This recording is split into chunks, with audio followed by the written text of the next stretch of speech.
Hey, we are really glad that you're here. Brand new conversation called Dollars and Cents. And of course, you know what we're gonna talk about, but our goal is to talk about money in a way that helps our heart and makes our life just full of peace. That's what we're really gonna work on over the next 3 weeks. I remember my first kind of adult conversation about money. I mean, I grew up with some money talk. Actually, I'm gonna tell you about that a little bit more in the next couple of weeks. But when I was adult, I got out of college. I didn't really think a lot about money in college. I was in college, so I just had enough money for pizza and Taco Bell and Mountain Dew. I'm like, it's all I need. But I got out of college and I was getting ready to get married. My wife and I, Chantel, she was a fiance at the time, been dating for a long time.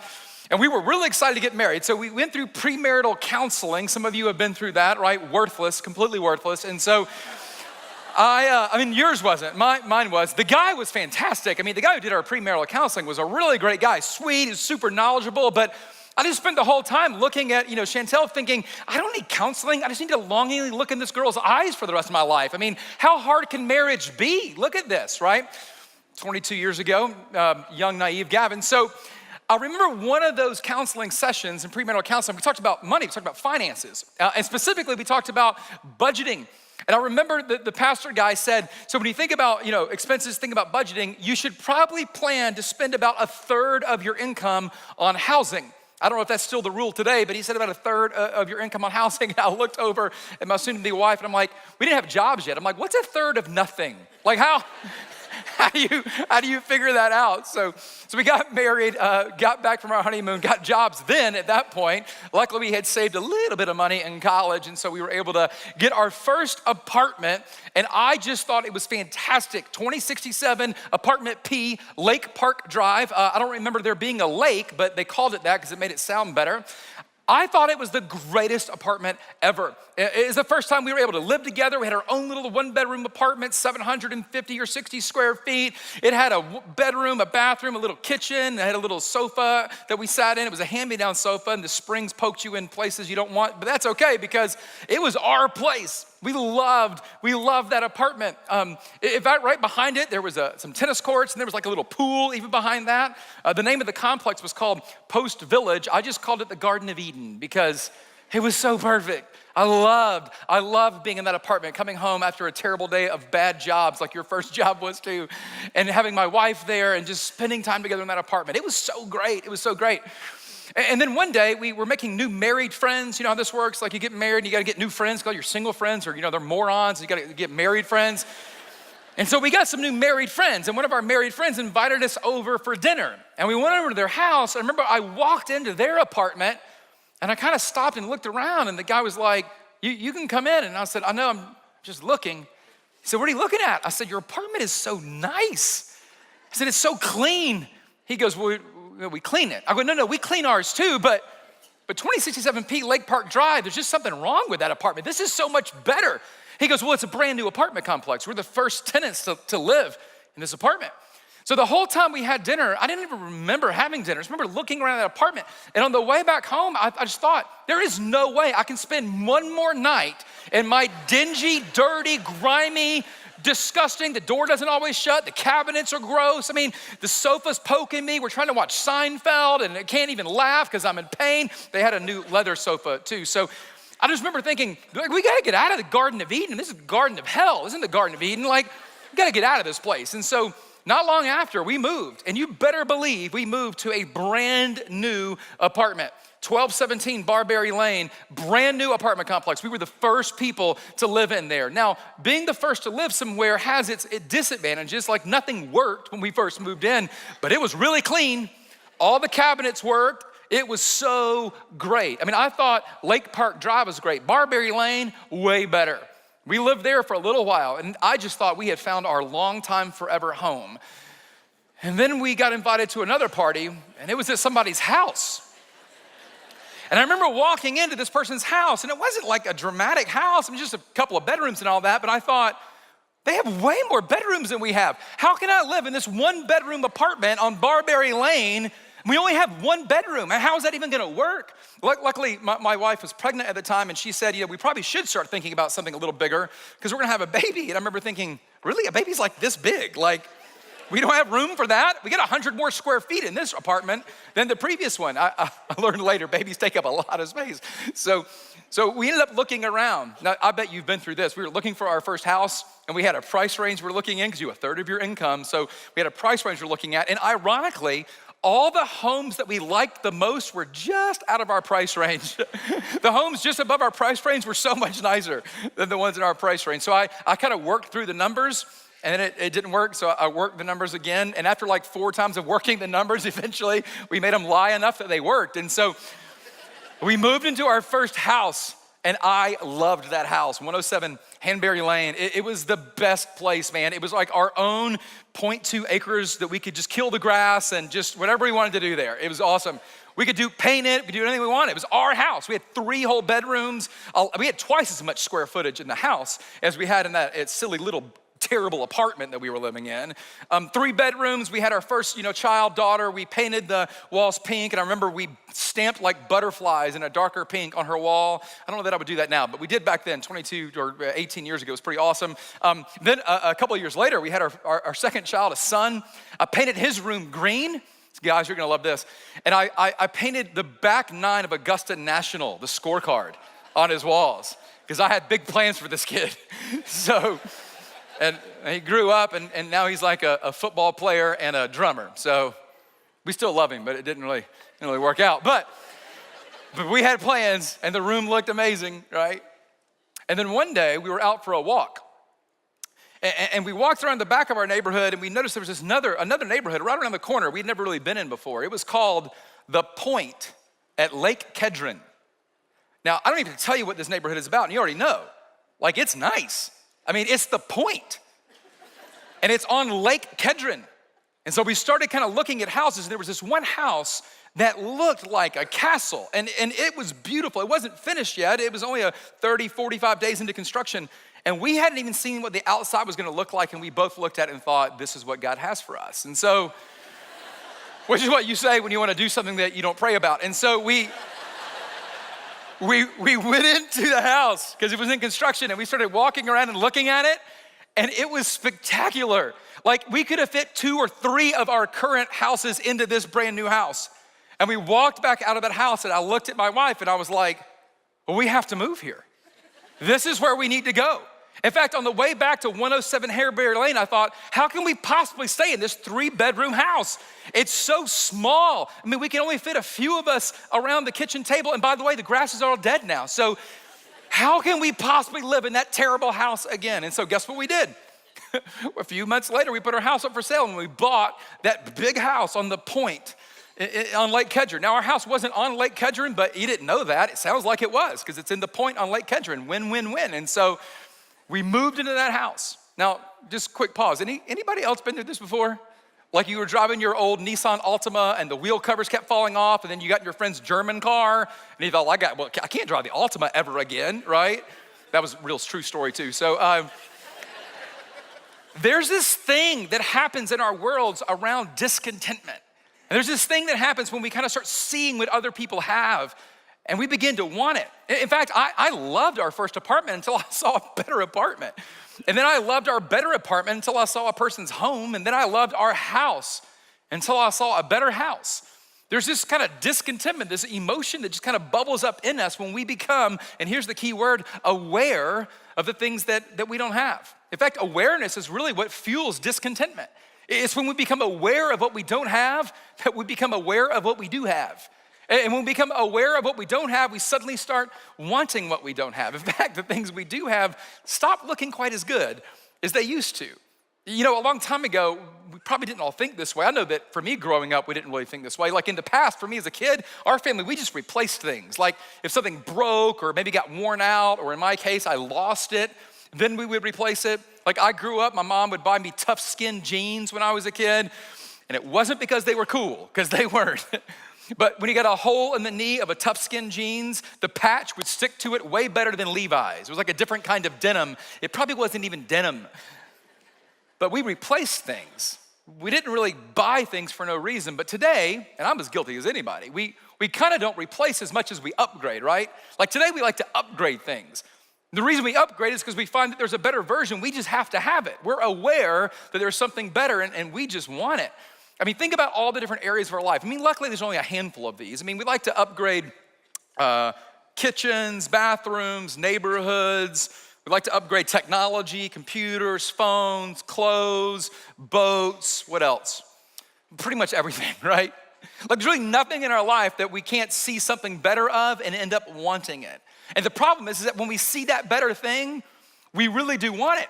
And we begin to feel discontent with what we have, even if it's still working, even if it isn't worn out, even if we haven't lost it, because we just become aware. And that awareness really does fuel some discontentment. And it fuels a drive for more. Now, nothing wrong with having stuff. I mean, don't get me wrong, right? There's definitely nothing wrong with having stuff. Several months ago, we traded in our 2007 minivan for something else. And I gotta be honest, no matter what we traded it in for, it was going to be an upgrade. Like I could have walked home and it would have been an upgrade from the old minivan, right? So there's nothing wrong with having stuff. That's not the point. But having stuff does create something in us. And this drive to kind of rid our heart of discontentment drives us to do some things. It actually drives us to want more. Because the power of discontentment is pretty significant. Discontentment is one of the most powerful emotions any of us will ever face. And so when we're faced with discontentment, we'll do anything we can to rid our heart of it. And if we think getting more wealth, getting more riches, getting more stuff will do it, then we will absolutely do it. The problem is it doesn't really fix the problem. When we get more stuff, we don't really feel better about what we have. In fact, awareness just kind of fuels this discontentment and it creates a much bigger problem. It induces an appetite for more. And you know how appetites work, right? Like you're gonna eat at some point today, but no matter how much you eat, you're gonna need to eat again. That's kind of how appetites work. In fact, it actually is a problem. If you eat a massive meal later today, you're gonna be hungry again, but not only are you hungry again, you're gonna crave another massive meal. Because the more we eat, the more we want to eat. That explains a lot about our genes as well, right? That's how appetites work. And when it comes to stuff, it's the exact same way. The more stuff we get, we don't begin to feel more content. The more stuff we get, we still maintain the discontentment, but we gain a bunch of stuff. We gain an appetite. And all that stuff doesn't make us feel better. In fact, it just causes more problems in this appetite. It's kind of like the great theologian, Notorious B.I.G. said. He said, "Mo money, mo problems." And that's very true. Now, he said a bunch of other things, and I can't say it in church, but he's right about this. More money, more problems. Now, if you're hoping at some point like along the way, you'll accumulate enough wealth or get enough stuff, get enough riches that you'll find hope, you'll find kind of a way to maybe make the discontentment go away, kind of bad news, but it's good to hear it at least. It just isn't gonna work. It's kind of hopeless. There's no amount of stuff that's gonna make us feel better about our discontentment. The good news is that 2,000 years ago, this incredibly bright guy named Paul wrote to a protege of his, a guy named Timothy, and told him exactly what to do about this issue. Paul used to be a Pharisee, which meant he probably was very wealthy. He probably had way more than everybody else around him had. In fact, back in that culture 2,000 years ago, it very much was a hand-to-mouth culture. I mean, you caught fish today to eat it for dinner tonight. Everything you got was kind of in one hand and out the other. Paul probably had a little bit more wealth. He probably had a little saved up. He probably had more than just a tunic. And the guy was probably doing all right. And then eventually he bumped into Jesus and he went from being like a Pharisee who was a mercenary to being the greatest missionary the world has ever seen. And as a part of that, he began to travel and plant churches and develop some people around him to do the same. And Timothy was one of the primary guys. Timothy was kind of his right-hand man. But here's what he knew. He knew that Timothy in all these travels was gonna see a lot of things that he didn't have. And it was gonna kind of develop a discontentment through awareness in his heart too. And Paul had learned to kind of deal with it, but he didn't want Timothy to fall prey to that because he knew how devastating it would be for Timothy and for us.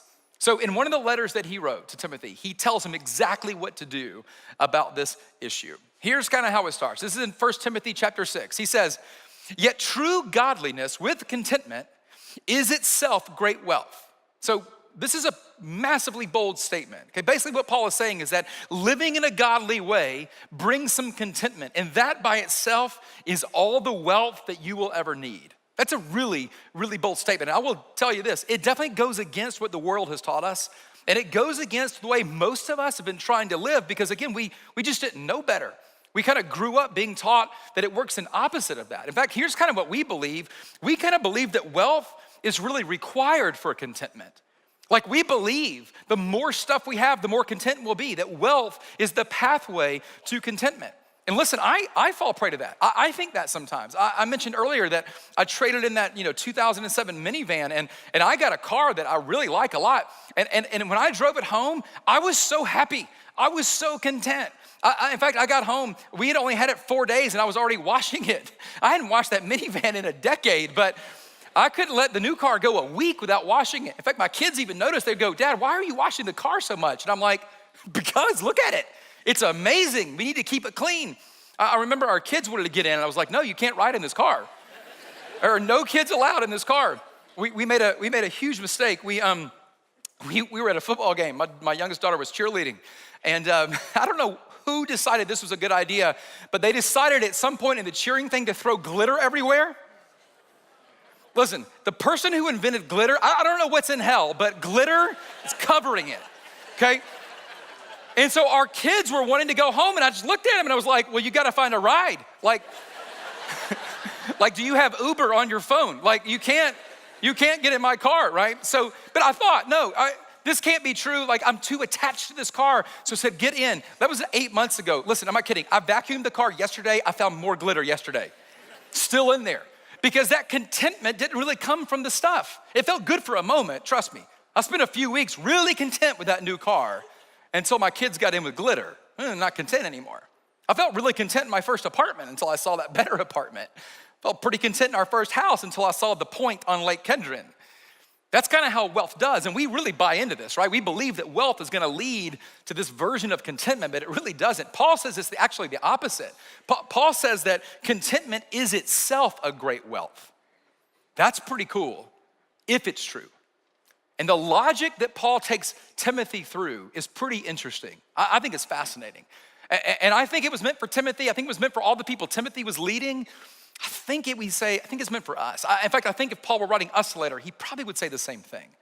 I just want to walk you through his logic. It's so incredible. And at the end, I think it'll give us something different to apply, and if nothing else, a different way to think about how we accumulate contentment. Here's how he said. He starts it off again. "Yet true godliness with contentment is itself a great wealth. After all," he says, "after all, we brought nothing with us when we came into the world, and we can't take anything with us when we leave it." Which is true.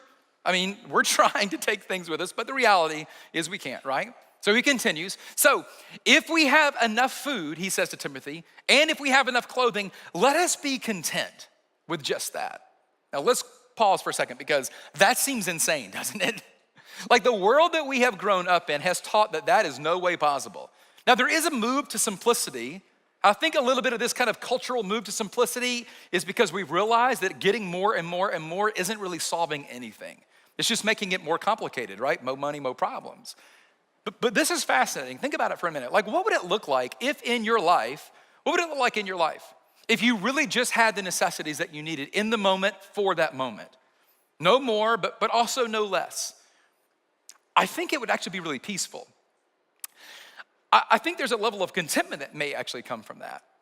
I remember living in 2067P Lake Park Drive, that very first dingy apartment. And I remember how content we were. And we had terrible jobs, we weren't making any money, we could barely go out to eat ever, yet we were so content. And as time went on, as we accumulated more and got more stuff, life didn't get more content. It just got way more complicated. I actually think Paul may be onto something with that thinking. In fact, he was living that out. Maybe he was from his experience writing to Timothy. He kind of gives him the opposite view. He says, but people who long to be rich fall into temptation and are trapped by many foolish and harmful desires that plunge them, look at these words, into ruin and destruction. And you know people who have experienced that. I know people who have experienced that. When I first got out of business school and I went to work for a consulting company, I went to work there, honestly, because I was chasing money. I was hoping to be rich. And I looked at all of those people who were working there, the partners at that place, they were really rich. But can I tell you, after a year or so of working with those guys, you know what I found?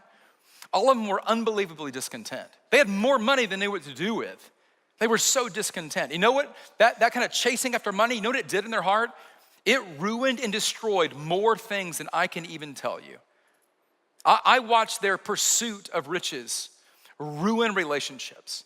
I watched it ruin themselves.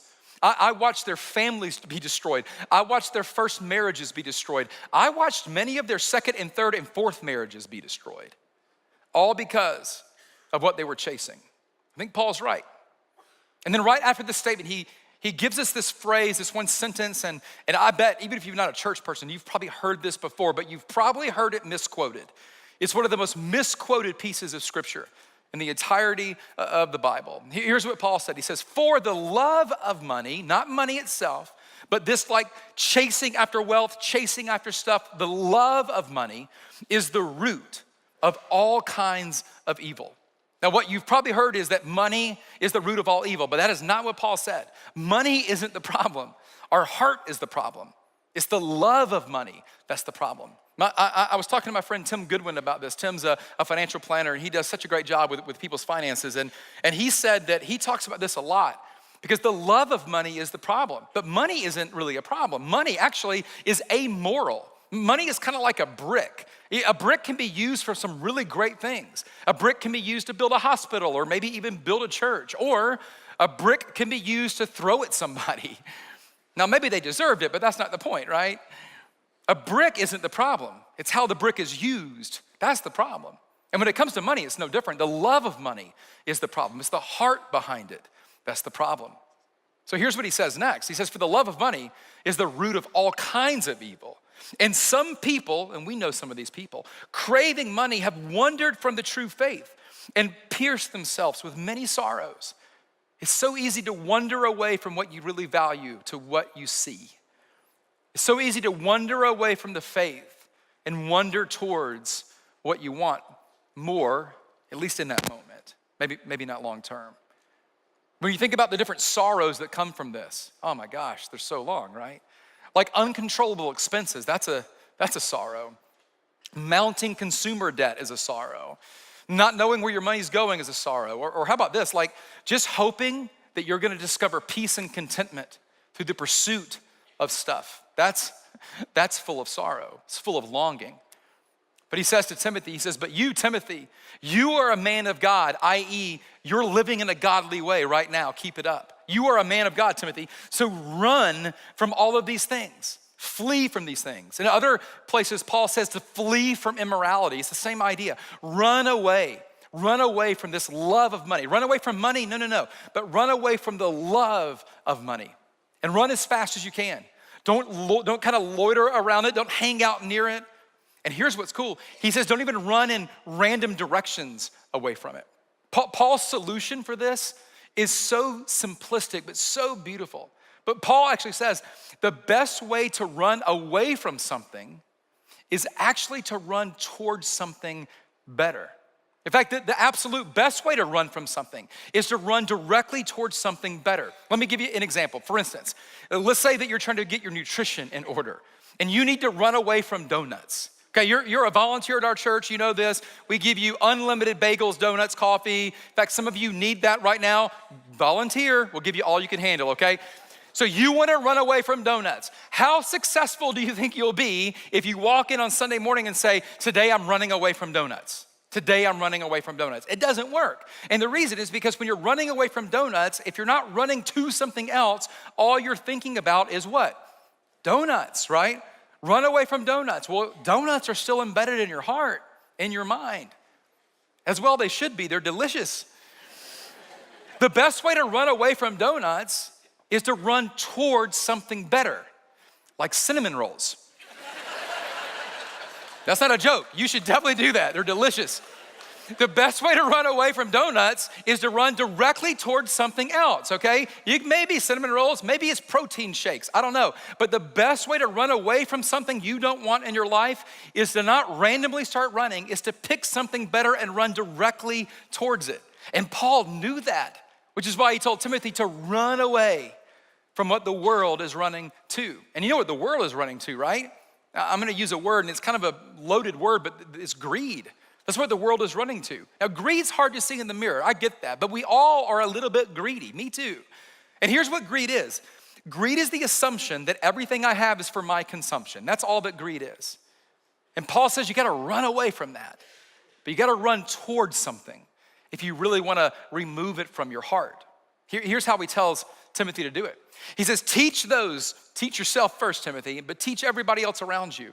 Teach those who are rich in this world, and nobody felt rich in that world. But if you had enough for the moment, you had enough, which meant that you were rich enough. Teach those who are rich not to be proud, to think that everything they have is theirs, and not to trust in their money, which is so unreliable. Do you know what it's unreliable for? It's unreliable for providing peace and purpose. It's unreliable for contentment. He says, tell them to run away from that. And their trust should be in God, who richly gives us all we need for our enjoyment, which I love that he said that. Because God's financial goal for you is not poverty. Like, God's goal for you is not to live with nothing. In fact, God doesn't mind you having stuff. God loves that you have stuff. I think God loved the fact that I liked my new car. He loves the fact that I get to go to restaurants sometimes. He loves that we get to go on vacation sometimes. I don't think God's opposed to any of that. But here's the key, and this is so important. If you've been asleep or counting lights or whatever, like, just look up for a second, okay? This is so important. God wants your stuff. Listen, God wants your stuff to bring you joy. He doesn't want it to create your joy. God wants your stuff to make you joyful. But if you are hoping that it creates your joy, you're always gonna be disappointed. And you're always gonna try to get more. And you're never gonna be satisfied because you're creating an appetite. And God is against that. But God doesn't mind if your stuff brings you joy. I've known some unbelievably wealthy people who are incredibly joyous, not because of what they have. And they had a lot. I think about a guy like Truett Cathy. I met Truett when I was 7 years old. Truett's the founder, he was the former CEO of Chick-fil-A. He invented the chicken sandwich, by the way, which thank you, God, for that. And he also invented a version of thinking about wealth in a new way. He was one of the most generous people I've ever seen in my life. And Truett, when I met him at 7 years old, my mother began working for Chick-fil-A corporate when I was 7. And he was one of the first people I met. In fact, up until the day he died, every time he saw me, he said, hey, Gavin, if you remember my name. And this guy knew what, millions of people. He would say, hey, Gavin, how's it going? How's your family? He remembered that I was an artist, a cartoonist. He'd say, hey, how's cartooning? How's all that going? Just an amazing man. And he was super wealthy. I haven't really met many people more wealthy than that guy. But I also haven't met more people with more joy than him. His wealth brought him joy, but his wealth never created his joy. See, having wealth isn't the problem. It's when our wealth begins to have us. That's actually the problem.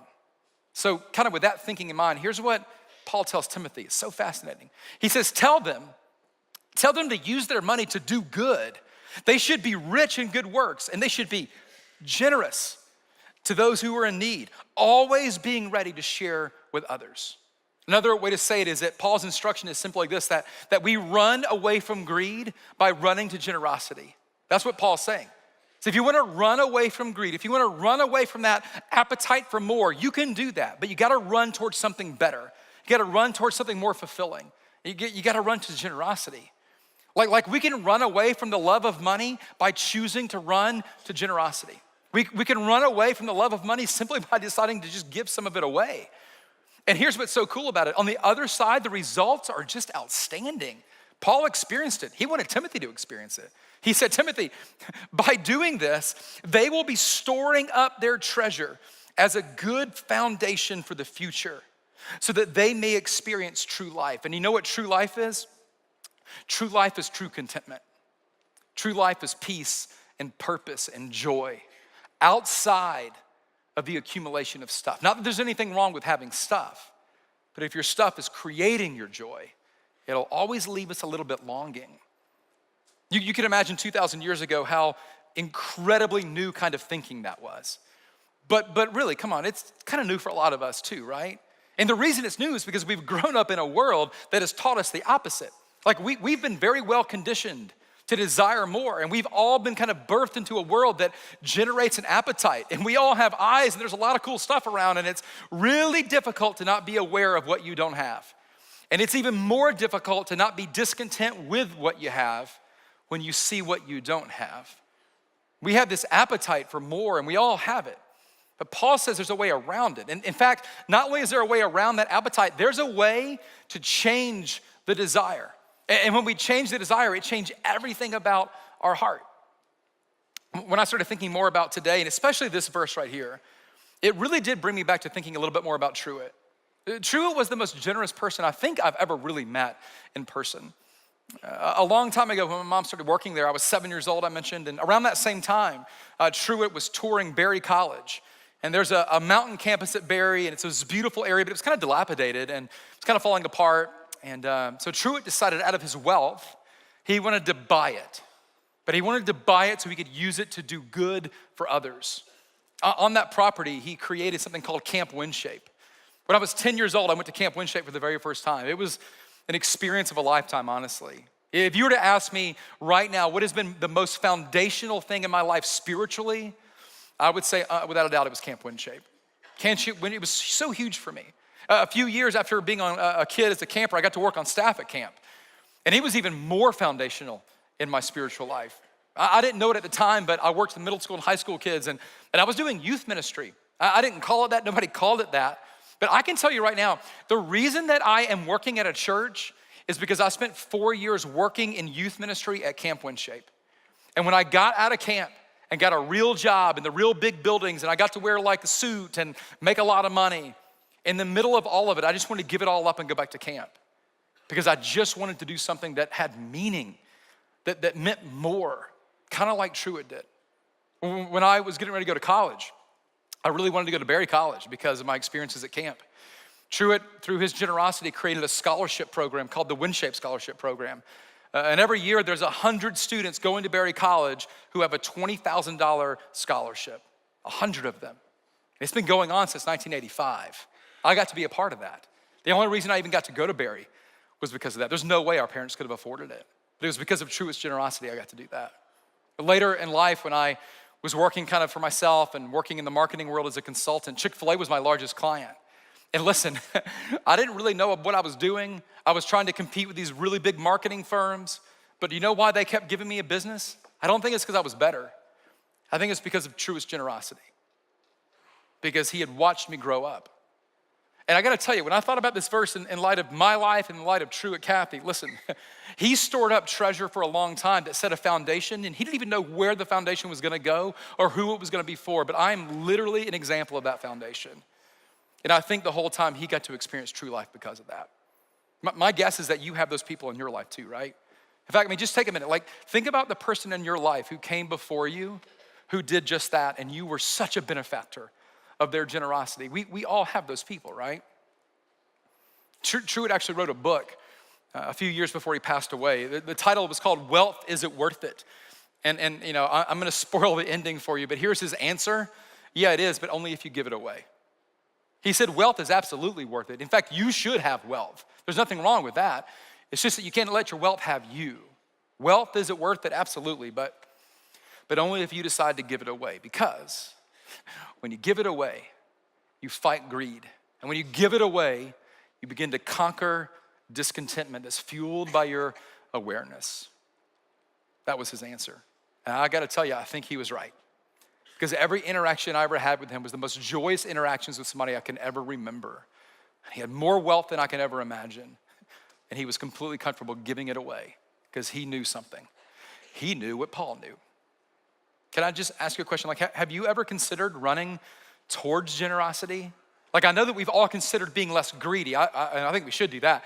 But have you ever considered what to do to make that a reality? Have you ever considered running to generosity? Or maybe the other way to ask it is, have you ever experienced lasting contentment through your wealth? Have you ever experienced lasting contentment? I know you were content for a moment, but have you ever experienced lasting contentment because of your wealth? You know, I told you in the beginning that we kind of went from apartment to house, and a lot of that was out of my own discontentment. 2 years into our marriage, we were attending church together. Chantel and I were there, and we both grew up in homes where people were generous. And we both grew up in homes where our families kind of lived this out. And we both knew that we should live this out, but we had terrible jobs, we're not making any money. We just wanted to go to Olive Garden once a week, that's it. And so one day at church, my wife, and you guys know this, your wives are always smarter than we are. So my wife looked at me and she said, hey, I really think that we need to start being generous. And I thought, yeah, we will at some point. Like when God blesses us and we're gonna have a lot more money and then we'll start being generous. And she said, no, I just think we should do it like now. Even though we don't have much, but we should just do it now. So that day we got home, we figured out what 10% of our income would be. And it literally was like an Olive Garden meal. I mean, we were making like $40 a day, you know what I mean? It's like, but we decided, okay, well, we're gonna give 10% of our income. And we weren't making much money, and so we wasn't a ton of money we were giving away. And I remember that first day we gave it, there was nothing joyful about it. Like it was like, God loves a cheerful giver, he hates me right now because there's nothing cheerful about this moment. And I didn't feel that cheerful the first few months of doing that, to be honest with you. But it was so fascinating to watch what God did in our hearts, mine specifically, just because of that decision to start. So here's the question I wanna ask you, okay? And I wanna tell you more about it in a second, but here's the question. Like, how can you actually do that today? Like, how can you start running towards generosity right now? How could you do that? And maybe it's as simple as buying a meal for somebody today. Maybe it's buying their coffee. Or maybe it's like developing a plan in your family to start being generous, kind of a systematic generosity, because that's what will ultimately protect your heart from falling in love and wandering away from the thing that you value the most. But how could you do that? How could you lean in the direction of generosity? It's been 20 years for us now that we've been doing that. And I wish I could say like, look at me, look how great everything is. It isn't that easy. I mean, like for me, I still struggle with this sometimes. I still see all your cars. Every time you drive a boat down the street, I feel a little envious because I'm aware I have eyeballs. Like I see it and I think, well, I want a boat. I deserve a boat. And I begin to feel a little discontent. But you know what I've learned? And again, I'm still learning it. But what I've learned is that every time that feeling creeps up, the answer isn't, well, then go buy a boat. Good grief. That isn't the answer. The answer is, oh, why do I feel discontent? Maybe we should chase something different.